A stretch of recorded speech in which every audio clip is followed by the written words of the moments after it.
So thank you so much. And today I'm going to report to all of you about my research on Sällbo. Title is The Impact, Process, and Implication of Sällbo as a Social Innovation. It's from a researcher's perspective. As I talked to Dragana at the very beginning, researcher is a kind of a helpless and useless role, and we're looking at what the practitioners do and just do some paperwork. So from a research perspective, Sällbo might be a little bit different from a practitioner's perspective. My name is Liu. I'm an innovation researcher. I'm an associate professor in innovation studies from the Department of Urban Studies in Malmö University. So I briefly introduce my research and teaching. My research is mainly about innovation and sustainability, and firms' innovation process and network, organization and leadership, and globalization and innovation. So I also do consulting, like firms' innovation strategy, organizational restructuring, and executive training. So here are some of the companies and international organizations that I did consultant work with. And I would start my presentation with a story. 2016, I went to Beijing.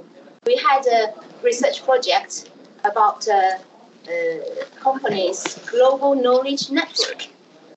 So we go to Beijing to see the companies in Beijing. We have another comparative country in India, in Brazil, and in comparison with Swedish companies. We went to Beijing, and I went to this fantastic place. It's called Innovate. And at that time, that is the hottest place with trillions of venture capital waiting for people with good ideas. It's an incubator. The incubator is that they support the finance startups and make them build up their business. So in that incubator, I interviewed a lot of very enthusiastic entrepreneurs. And there was one man caught my eyes. He was there every day, but not many people talked to him. So I asked the manager, well, who is that guy?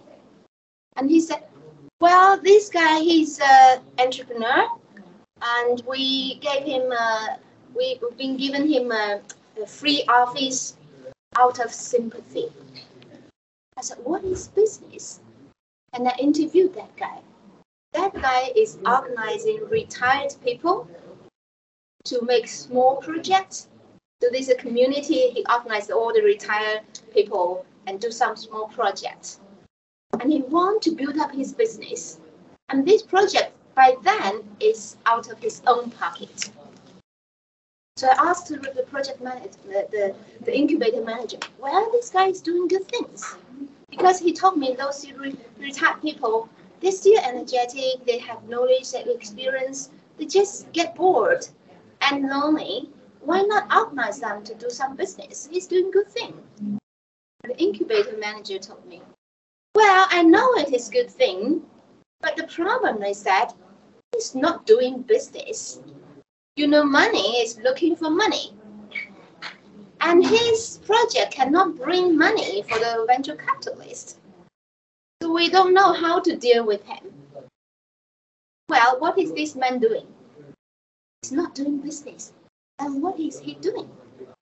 He's trying to initiate something new that not benefits the venture capitalist, but benefit the people and wider society. That is what we call social innovation. However, nobody wants to invest in him because social innovation is not the same as business innovation. It's more complicated. It cannot work out only with venture capitalists. It should work out with almost all the actors in the society. So today we're going to talk about Sällbo as a very difficult social innovation. Are you with me?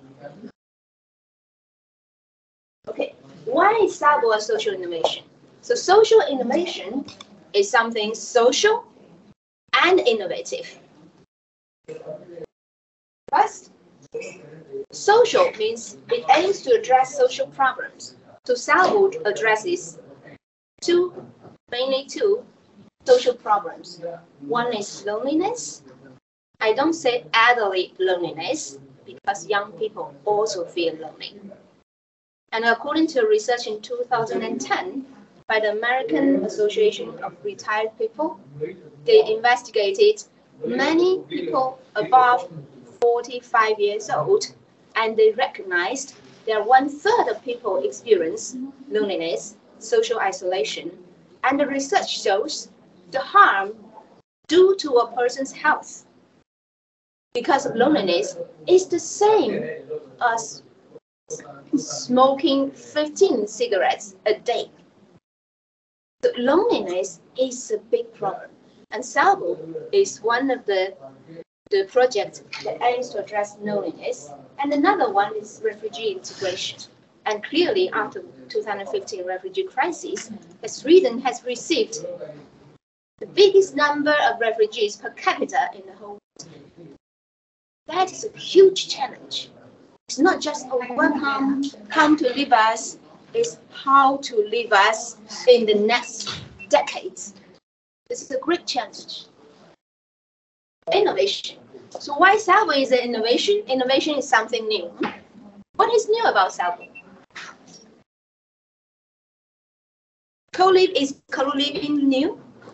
Is co-living new? You tell me, have you lived in a student dormitory? No, it's not that new. It's not that new. Yeah.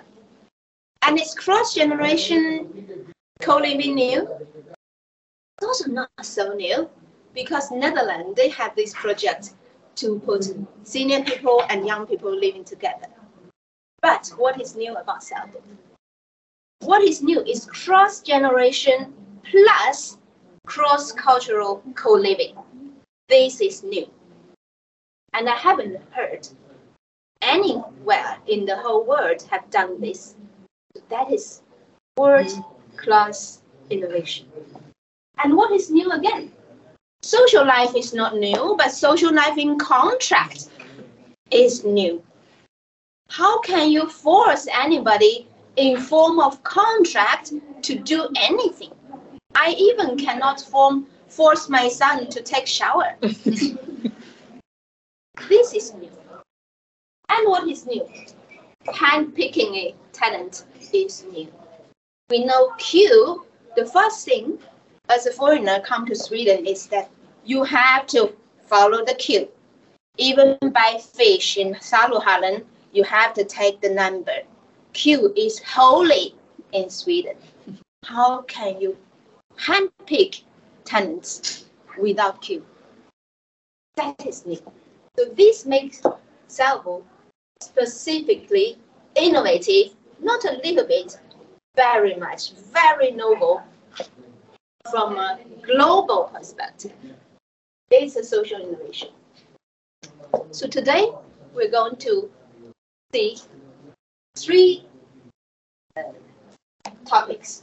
First, what is the impact of Sällbo?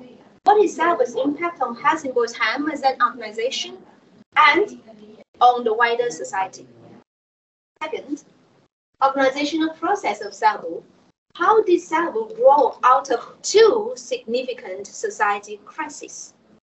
The refugee crisis 2015, the COVID-19 crisis 2019, 2020. And how did Sällbo work with the key stakeholders? So we see many key stakeholders sitting here. How did Sällbo work with you? And how did Sällbo keep active and functioning? It's been 2 years, more than 2 years, 3 years. How is kept active and functioning? And last, the implication of Sällbo. What circumstances our business is facing now?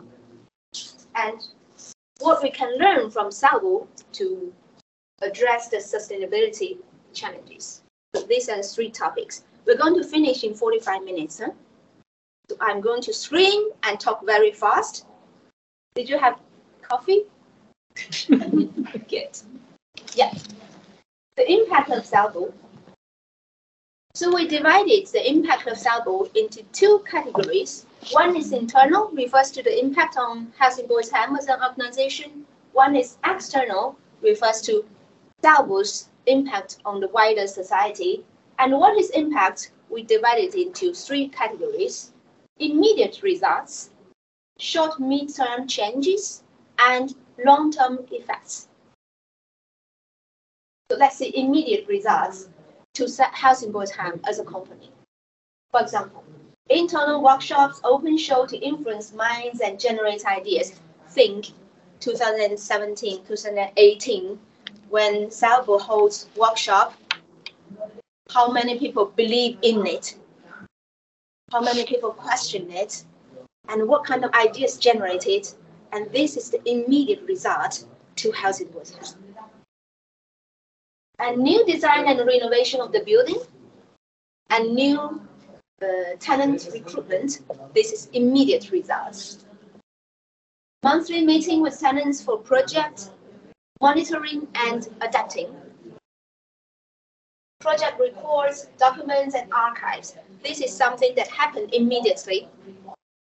And let's see short and mid-term changes.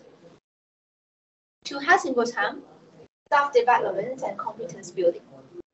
Like Dragana, I believe that from the beginning till now, you learned a lot. Sonia, right? From the beginning, you come to the project, till now, you host this project, and you have learned a lot.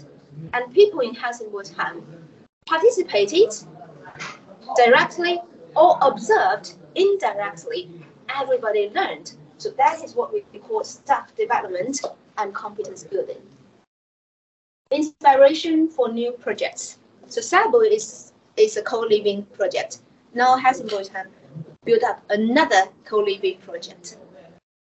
This is inspiration. And more confidence on innovation. That is very important.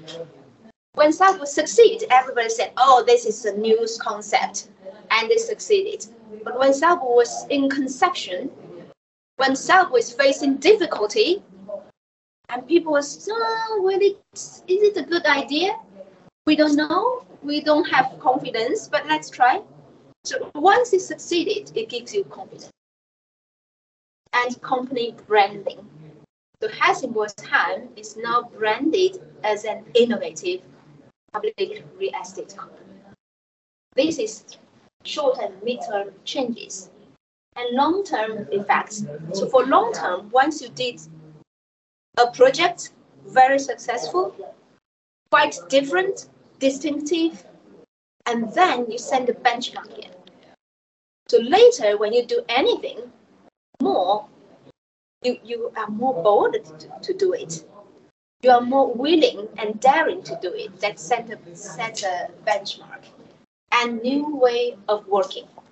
So Sällbo, when it organized, we developed a new way of working, quite flexible, quite agile, and this new way of working can have long-term influence, shown an example to the later work practices.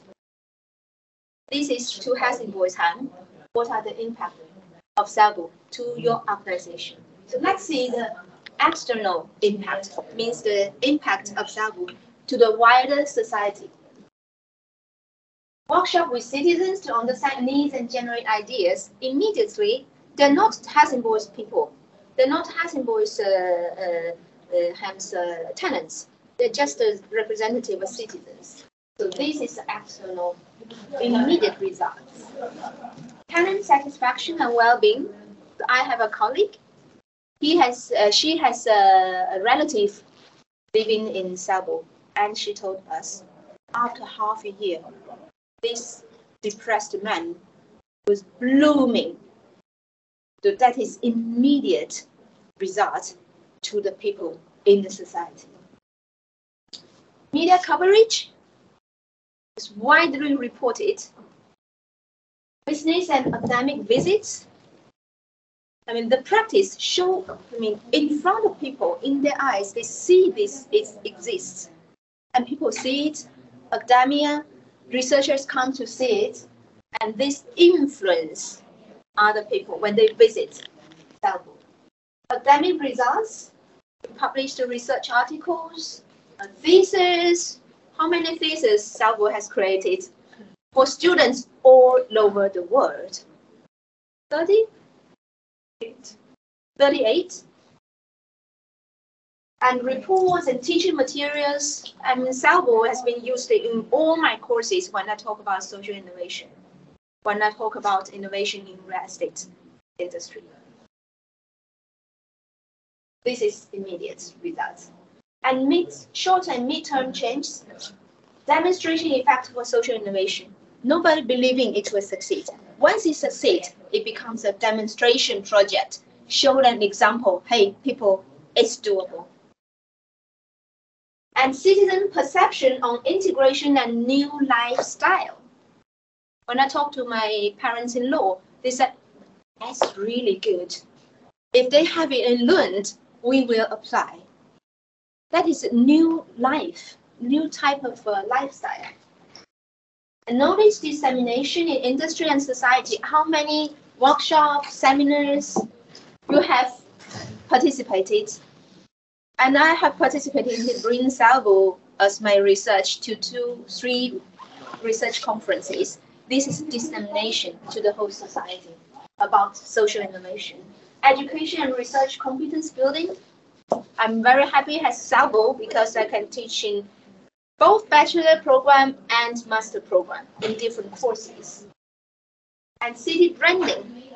Helsingborg is branded as an innovative city. And with Sällbo as one of the innovation generated in Helsingborg, Helsingborg enhanced their image as an innovative city. And this, the external long-term effect. If we look at the UN Sustainable Development Goals, and you can see what is the significant impact to the society of such a small project. SDG 3.4, promote mental and physical health of both elderly and young people. SDG 8.6, promote young employment, education and training. Yes. SDG 10.2, promote social inclusion of elderly people and immigrants.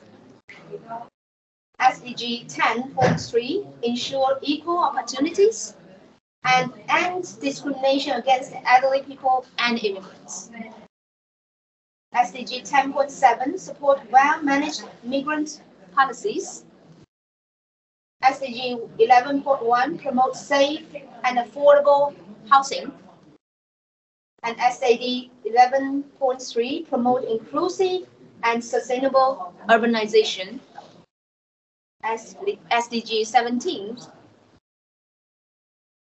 enhance the global partnership for sustainable development by multi-stakeholder partnership that mobilize and share knowledge, expertise to support the achievement of the SDGs in other countries. So you see, Dragana, you went to different countries, you got interview, you participated into the industrial conferences, seminars, and I want to work with Helsingborgshem to make Sällbo a handbook, a work package that can be used by other municipalities, even in other countries, if they want to build up similar project as Sällbo. So that is the impact of Sällbo. It's not only here, it's global. It's all over the world. So that's when we talk about all over the world. I made a very brief investigation about which country reported Sällbo. So these are the global map, media coverage of Sällbo. It's an incomplete map of by Google search before this summer. So this media coverage includes only journalists, articles, and TV video clips. I didn't look at social media at all. And there are loads of information in social media. And the publishers, including news agencies like BBC, like The Guardian, and the Nikkei, that is the one of the biggest news agency in Asia is a Japanese news agency. An international organization like European Commission, like World Economic Forum, and a magazine like The Economist, and many websites, web portals. And topics mainly about elderly loneliness and social integration. And the geographic scope, it covers 33 countries in 27 different languages. What does it imply? Why a small thing? You didn't do a big advertisement all over the world. Why the small project in Helsingborg has such big global media coverage? What does it imply? Why?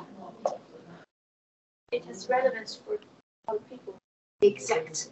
It has relevance for people not only in Helsingborg, not only in Sweden, not only in Europe. It has relevance to the whole world. Senior loneliness, social integration is a global problem. So that is why it attracts so much attention from all over the world. Then, co-living is not new. And cross-generation co-living is not new. Cross-generation and cross-cultural co-living is new, but it's not a totally exotic concept.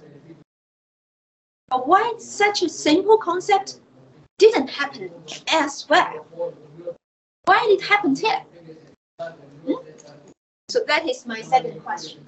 The organizational process of Sällbo. How did Sällbo grow out of two significant societal crises?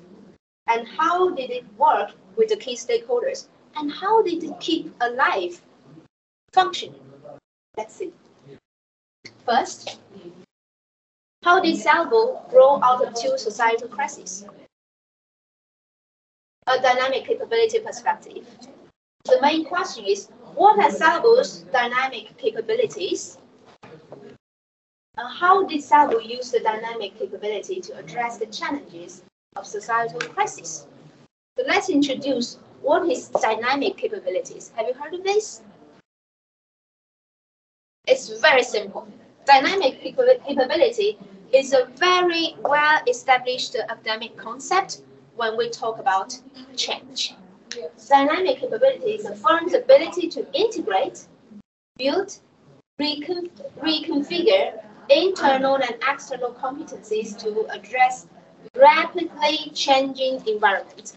In short, dynamic capability is the capability to cope with change. Get it? So we have two master students, and together we did research about the dynamic capabilities of Sällbo in last year. So we identified 4 components of Sällbo's dynamic capability, and these 4 components can be seen here. Culture of innovation, flexible leadership, skilled and appropriate leaders, reliable, transparent communication.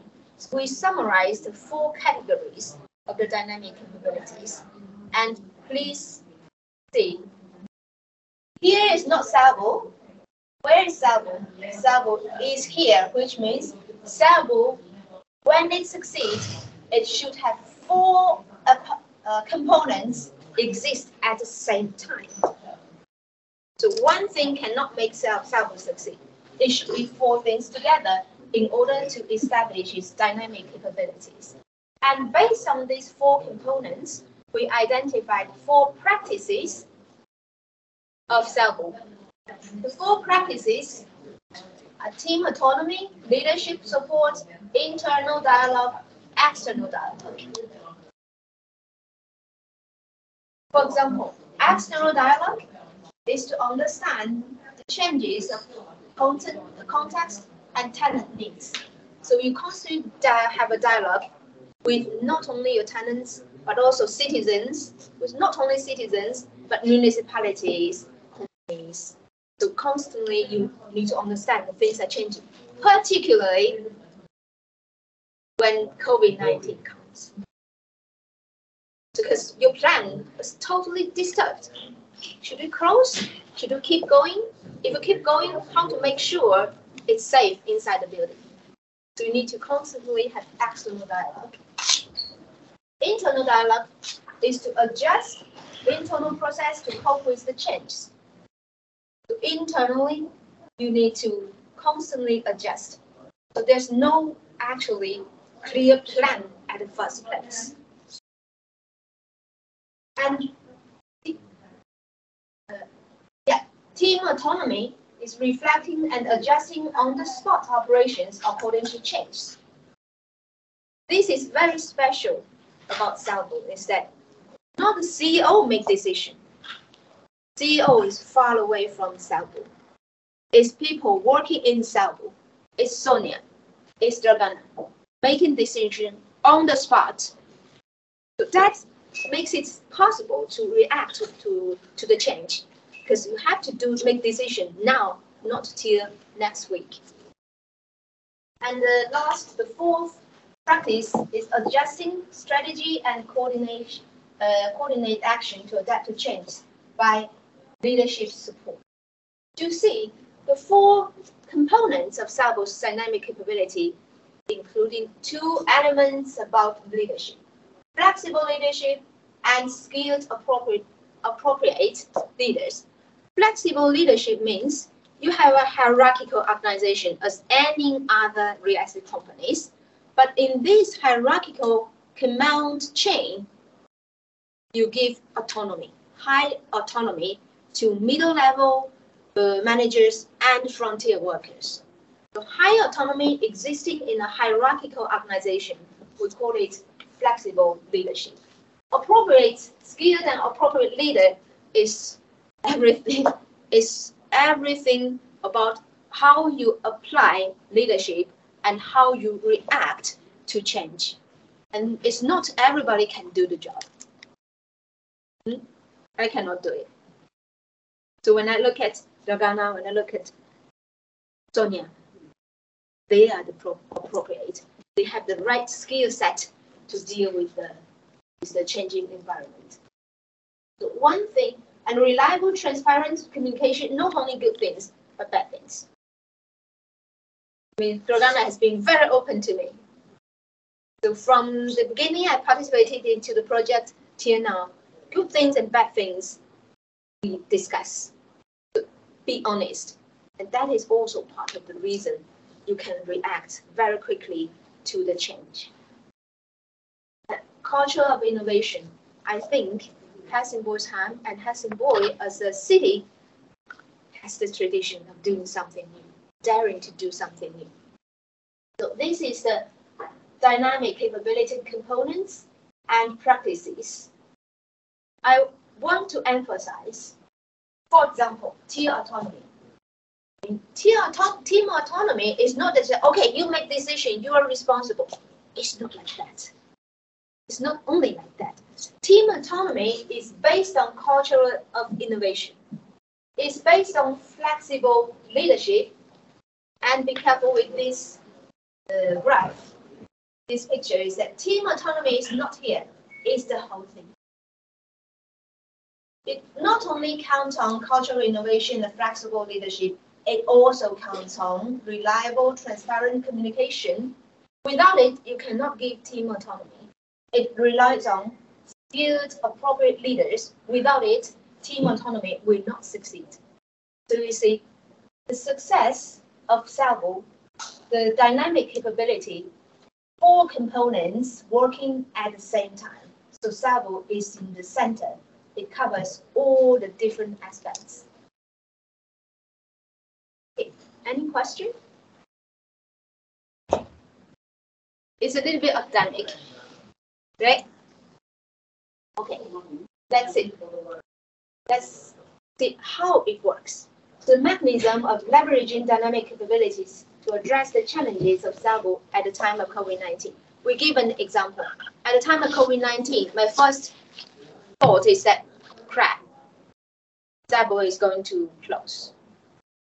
Because at the time of COVID-19, the first shock the suggestion from the government is social distancing. And for Sällbo, you sign the contract, you're going to socialize 2 hours per week. And that kills Sällbo, right? So how Sällbo use dynamic capabilities to address the challenge? Here's Sällbo. Innovation, Sällbo is new, and nobody knows how it will be successful. Nobody knows how it should be done. So innovation in itself has challenges, ambiguity, uncertainty, and so on and so forth. And now they come COVID-19.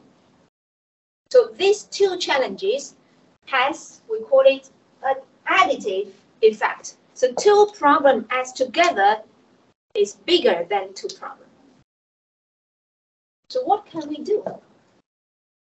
Sällbo employ, again, you see, if you want to address a problem, what you should count on.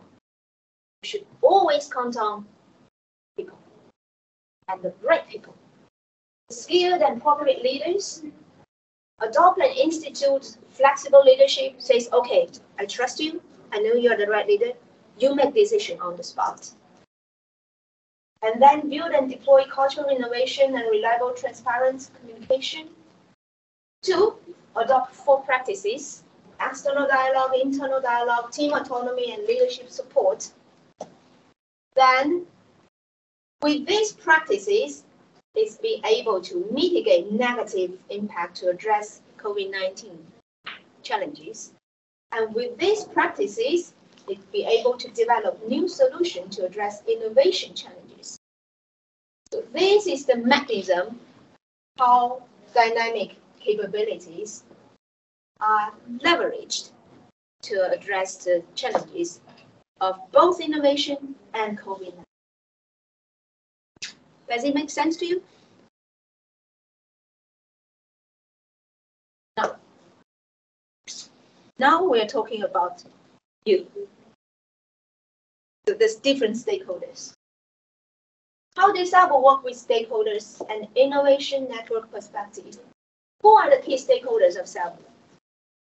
How are they connected for creating and sharing knowledge? And what are the roles of the stakeholders? And what are the implications? So let's see. We categorize Sällbo's stakeholders in 3 groups. The first group, municipality stakeholders, including Helsingborgshem, including Socialförvaltningen, including Vård och omsorgsförvaltning, and including Arbetsmarknadsförvaltningen and Fastighetsförvaltningen. So these are the municipality stakeholders. And the second group is societal stakeholders, including citizens, tenants, and media.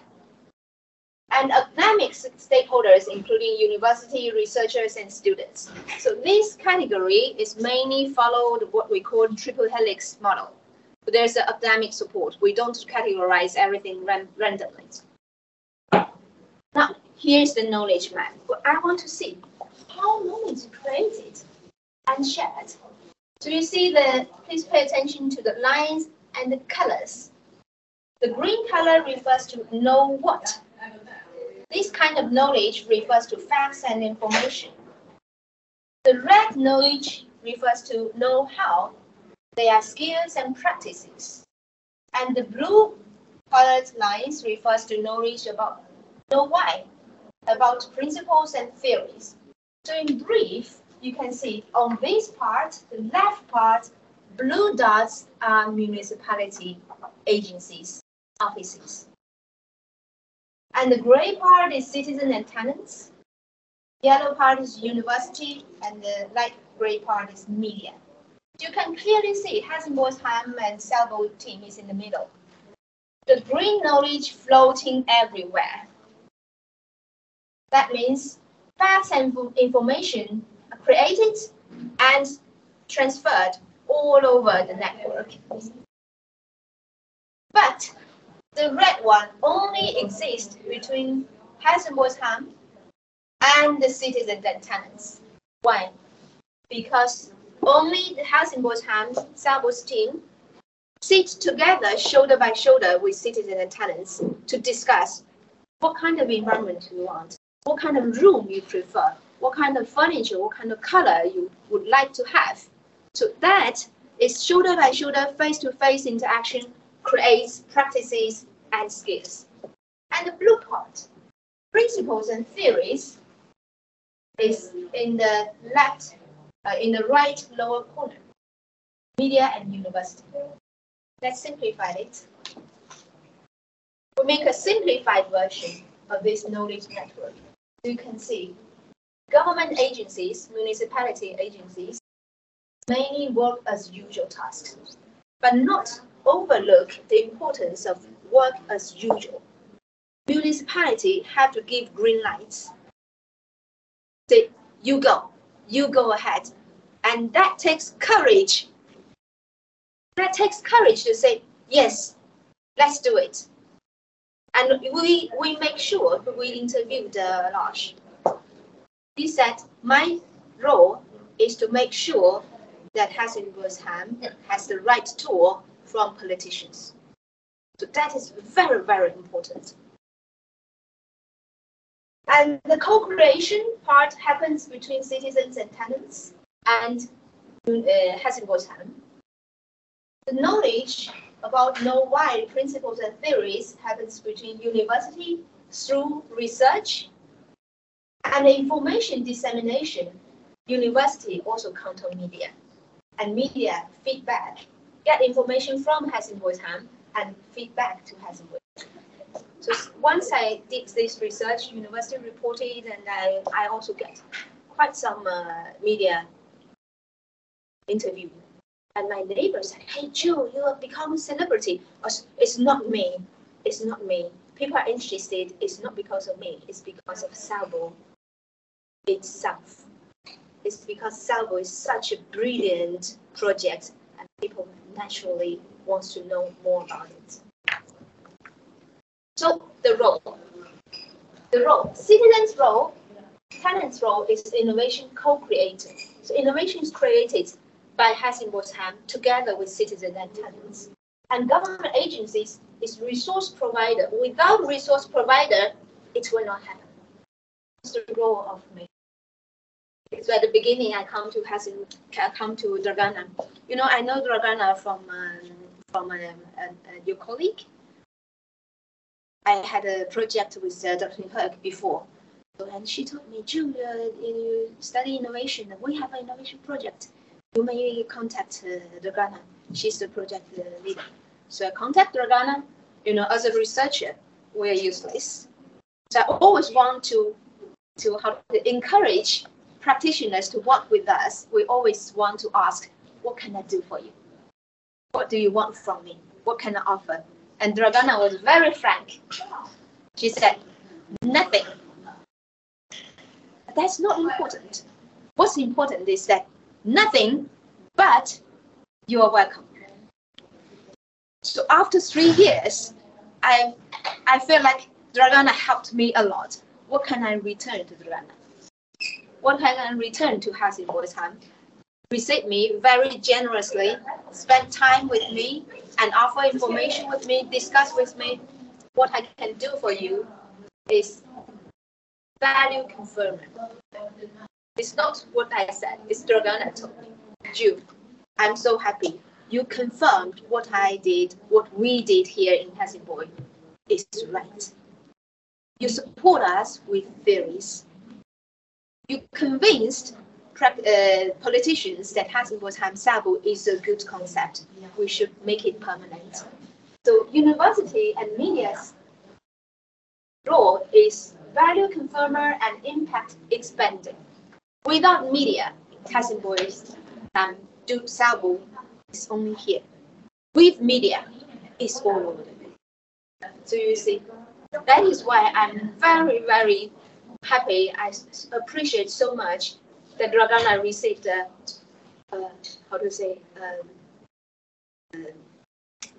useless researcher. Although at the beginning you didn't see the value. So that is how innovation happens. We need a diverse society. Different people with different backgrounds sit together, then innovation can happen. If you know what I know, I know what you know. You can hardly create something new. Okay. Now this is my latest preliminary findings. Based on our previous conversation, it's not published and it's preliminary. I have to collect more data, but this is something coming into my mind. How did Sällbo keep alive and functioning? A community vitality perspective.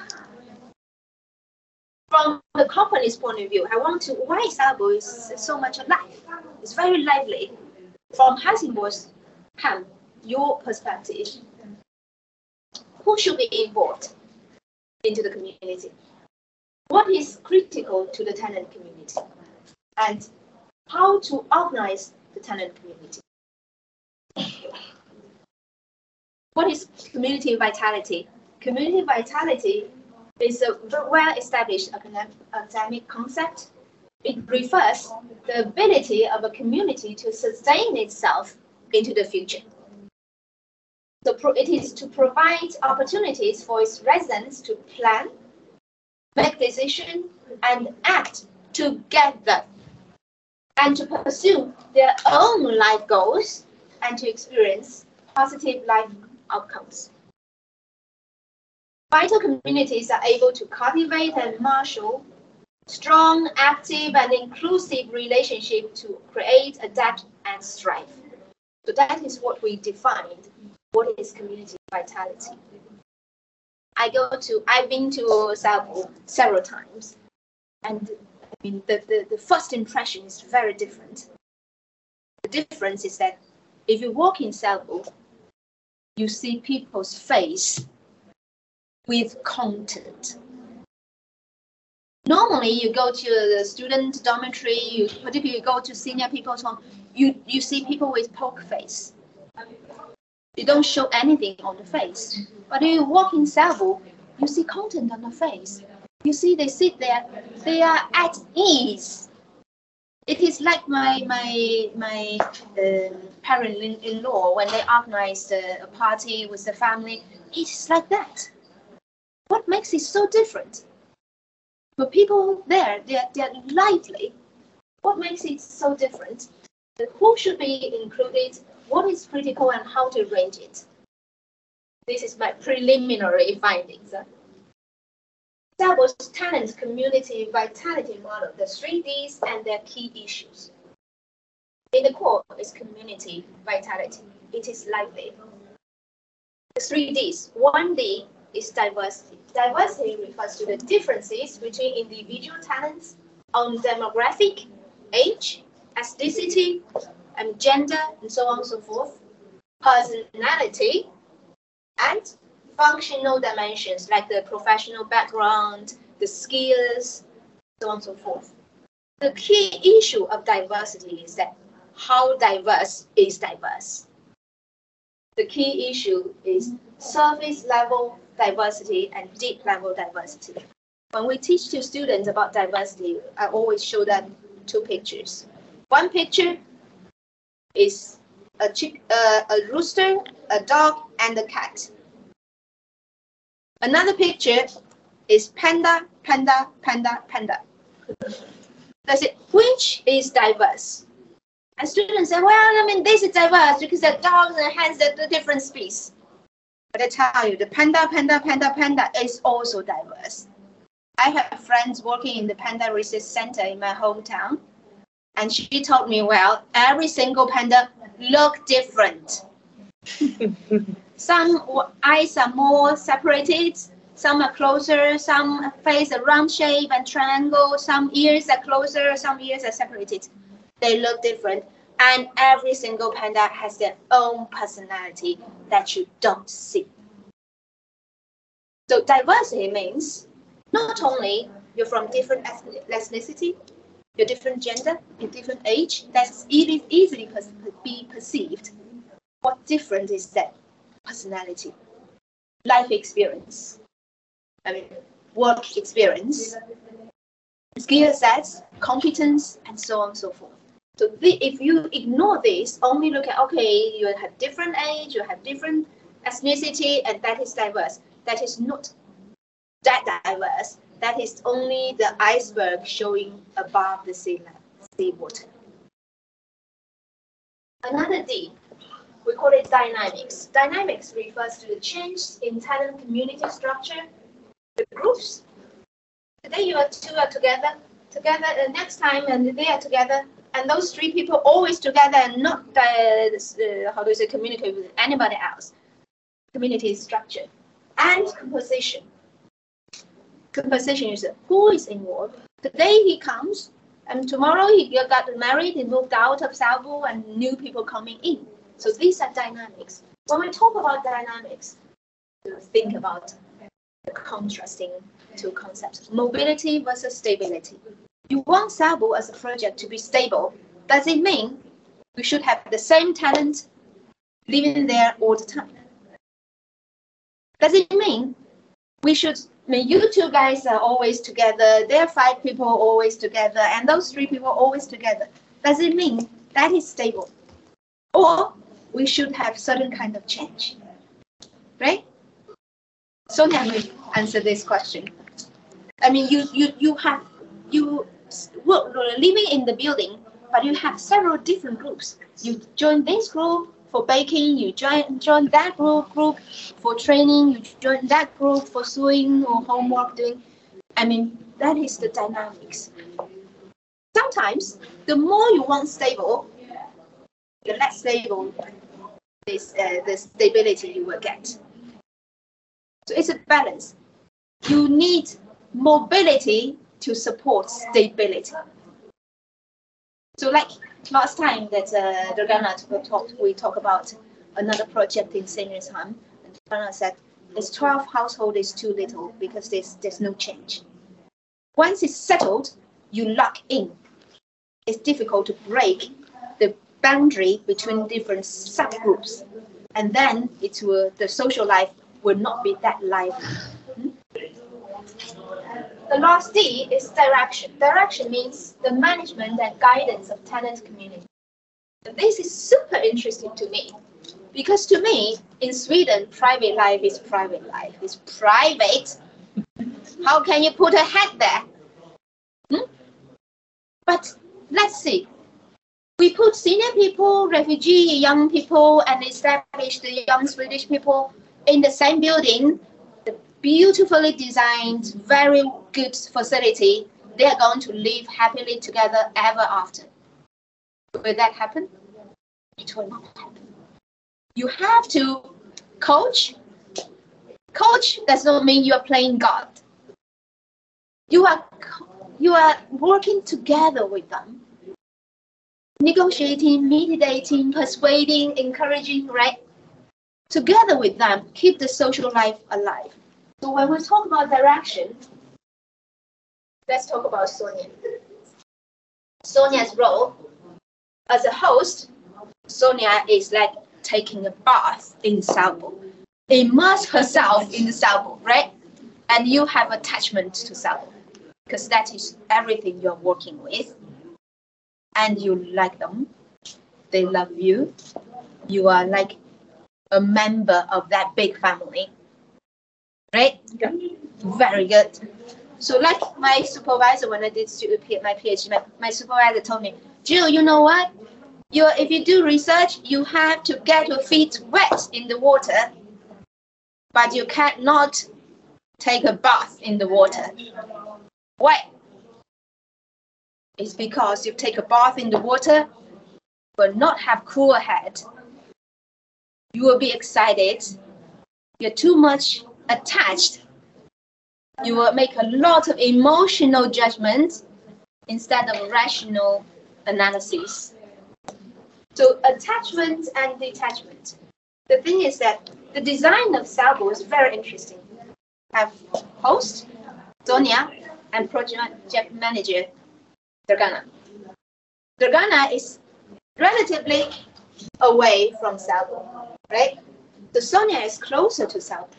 And you need to have somebody to have attachment to that, because it's social relationship. You have to build up bond with the tenants. But it's difficult for Sonia to jump out of your role, says, I'm the third party. I can say no to you because this is not good in long run. This is not good for the company. It's very difficult. So in China, we always say you need to have one red face, one white face. White face is cool face. Red face is angry face. Or uncool, more rational face. So then I think the design of the project leader and host perfectly support each other, complement each other. So something is difficult for Sonia to say, it's easier for Dragana to say. Something Dragana said it, Sonia said it, and people, you gain trust from them. So this is a little bit detachment. The detachment is ensured by the role of project leader, and attachment is actualized by the host. So the design is very interesting when we talk about direction. Do you want to say anything? No, it's just exactly the way that you're saying. Because when I get underwater, like you said before, I need to give her a call and say, help. And that's the thing. It's very important. Without her, I'm nothing. And I think vice versa also, that she needs to know what's going on, and I'm right in it. So it's a challenge. It's sometimes. challenge. Yeah. I mean, to each manager of us, we need to balance. Sometimes balance is with the individual manager. Sometimes the balance can be actualized by the organizational design to design two different roles. Yeah. So this is the preliminary findings, 3Ds of Sällbo. Why, how they keep it alive and functioning.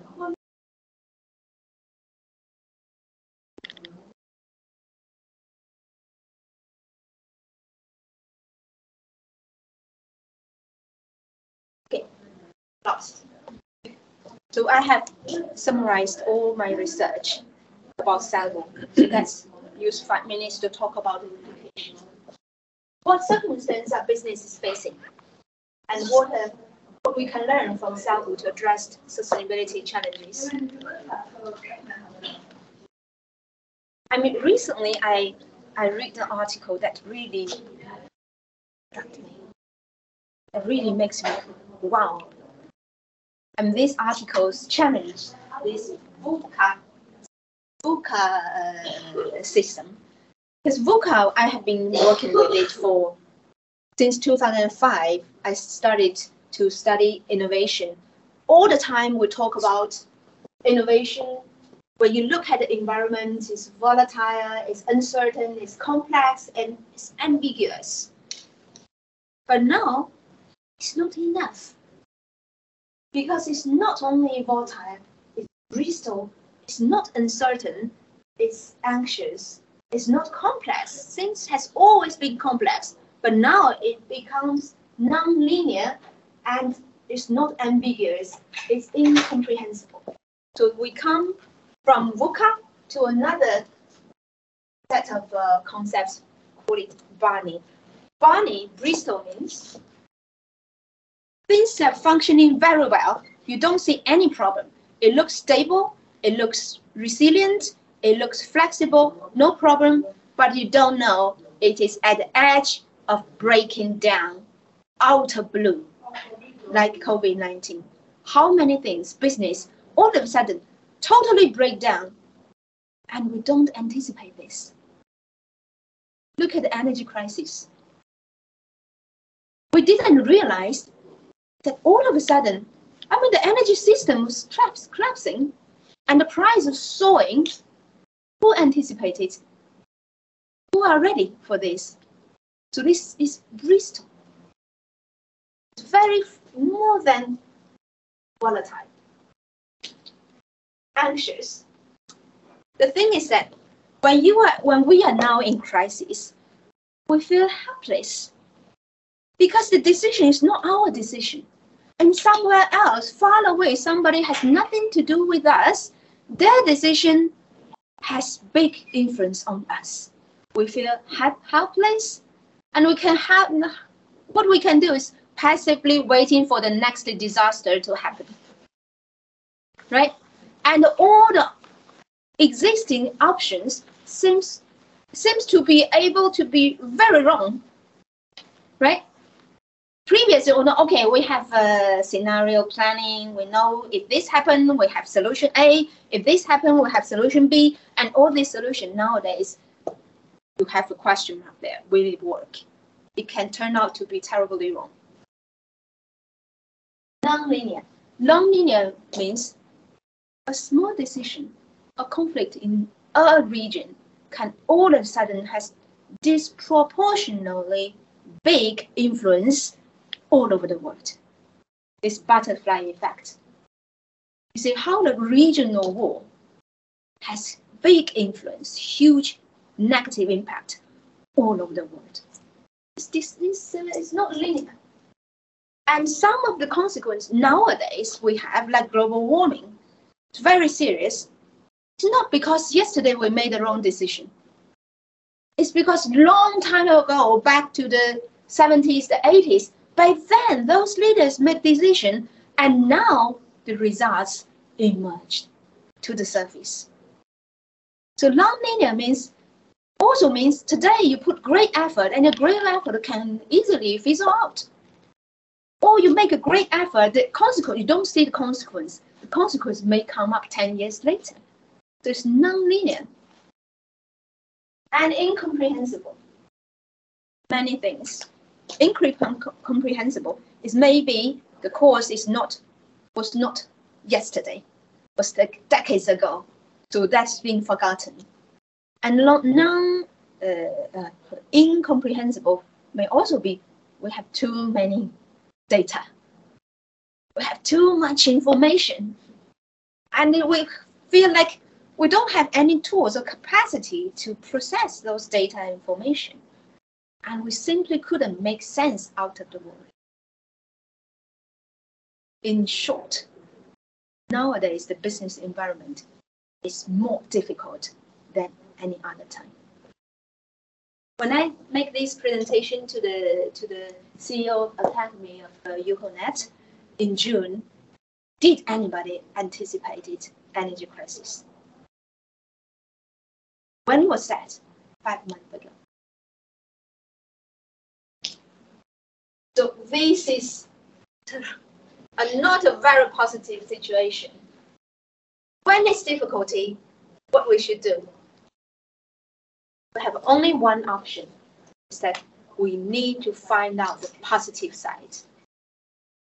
So the worse the situation is, the more positive we should be. Good is that, this framework offers the solution. Rootedness requires capacity and resilience. We talk about dynamic capability is to make you more resilient. You're able to cope with change.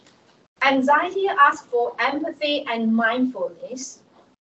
They say, you waiting, panicking, next disaster to happen. Like you need to look at the silver lining of the clouds. You need to be positive, more positive than ever. And non-linearity calls for context and adaptivity, because it's non-linear.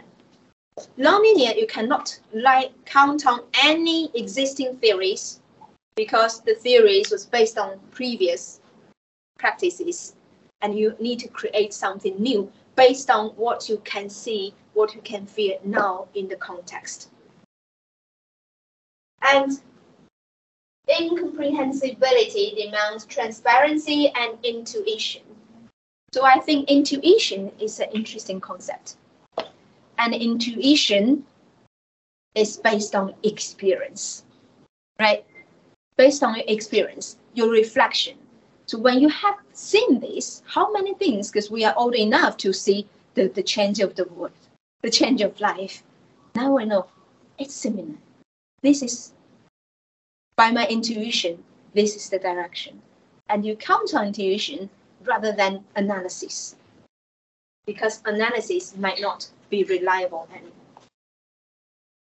So the significant meaning of Sällbo in today's world is that Sällbo is a great example to face a burning world. It's The crisis didn't kill Sällbo. The crisis actually gave birth to Sällbo and enabled Sällbo. It's a good example for all the real estate companies to understand how to embrace change. And the takeaways for practitioners, both companies, municipalities, agencies, what are the takeaways? Innovation mindset. And you want to do something new. You have to do something new. What's good is that innovation, we studied innovation for how many years? 17 years. I only say innovation of companies do innovation when they have to do. I seldom see a company comfortably making money and I want to do something new. It's very rare. It's not that it does not exist. It exists. You need some psychopath leader, like Elon Musk, right? But companies normally are forced to innovate. Now is the chance. Energy crisis is a good chance for companies to innovate. Openness and transparency. Sällbo is very open. Dragana and Sonia are very open to us. And transparent. Long-term orientation. All these years when I work with Sällbo never thought that, okay, tomorrow we are fine. Always think ahead. How long we can do it, how we can prolong it, and what the consequence we can reach later. And dedication and co-creation. Dedication means you have to put your heart there. It's not your business. It's not just business. It's a whole career. It's a whole big things. You need to put your heart there, not only your time or money, your heart there, dedicate. And the implication to policymakers. Policymakers is be open to new things. And I heard from Malmö, MKB and municipality Malmö do not want to. For many different, I didn't interview them, I just rumors that they don't want to do it. Be open to new things. That is what I say. The green light given by the politician is critical. Allow chaos. Because innovation never been like, if you like tidy, cleanliness, you're not an innovator. You should allow chaos. When change happens, exotic elements coming into the system, it's like you have a whole bunch of, let's say in the Chinese way, you have a whole bunch of chopsticks, very tightly wrapped up by rope. Can you put another fork, like a fork and knife? Can you pinch it in? You can't. You have to lose the restriction. Sometimes it creates chaos. Let the exotic elements in, shake, adjust, make it sit comfortably, then tighten it up again. So if you don't change, if you don't allow chaos, innovation may not happen. And last but not least, be bold. Be bold. So that is also, we say, appropriate leader means this leader has the courage to do something new. Is not afraid of chaos. Is not afraid of conflicts. They embrace chaos. Yeah. Future collaboration. I really want to work with Helsingborgshem. I want to make a handbook of Sällbo. What to do, how to do, and we can spread this knowledge to other municipalities and to other municipalities in other countries. And I also want to write I'm still writing a popular science report about Sällbo and develop new research projects with Helsingborgshem. And thank you very much. We didn't have time to ask questions and during my presentation, but I would like to, if you have any question, you're most welcome to talk to me.